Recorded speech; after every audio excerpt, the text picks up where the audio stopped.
সম্মানিত এলাকাবাসী, মাদিনাতুল উলুম আশরাফিয়া মাদ্রাসা গোদারপাড়া সর্দারপাড়া বগুড়া এর উদ্যোগে হাফেজ ছাত্রদের পাগড়ি প্রদান উপলক্ষে বার্ষিক ওয়াজ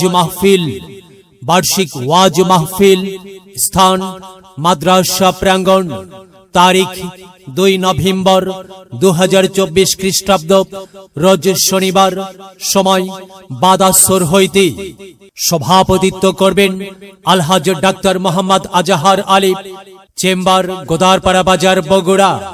প্রধান মেহমান আল্লামা ইয়াকুব নজির চাটগামী, নায়েবে মোহতামিম ও শাইখুল হাদিস জামিল মাদ্রাসা বগুড়া। প্রধান অতিথি মুফতি আতাউল্লাহ নিজামী, মইনে মোহতামিম জামিল মাদ্রাসা বগুড়া। প্রধান বক্তা মাওলানা আবু জর আল জামালি নাটোর। দ্বিতীয় বক্তা হাফিজ মাওলানা আবু হাসান তৈয়বী, খতিব বাইতুল আজিজ জামে মসজিদ বৃন্দাবন পাড়া বগুড়া।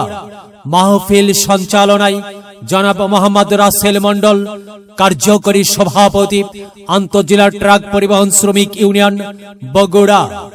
উক্ত মাহফিলে দলে দলে যোগদান করিয়া দোজাহানের কামিয়াবি হাসিল করুন।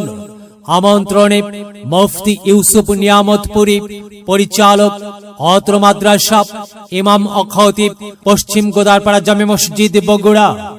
উক্ত মাহফিলে মহিলাদের জন্য পর্দার সহিত বসিবার সুব্যবস্থা থাকিবে ইনশাআল্লাহ।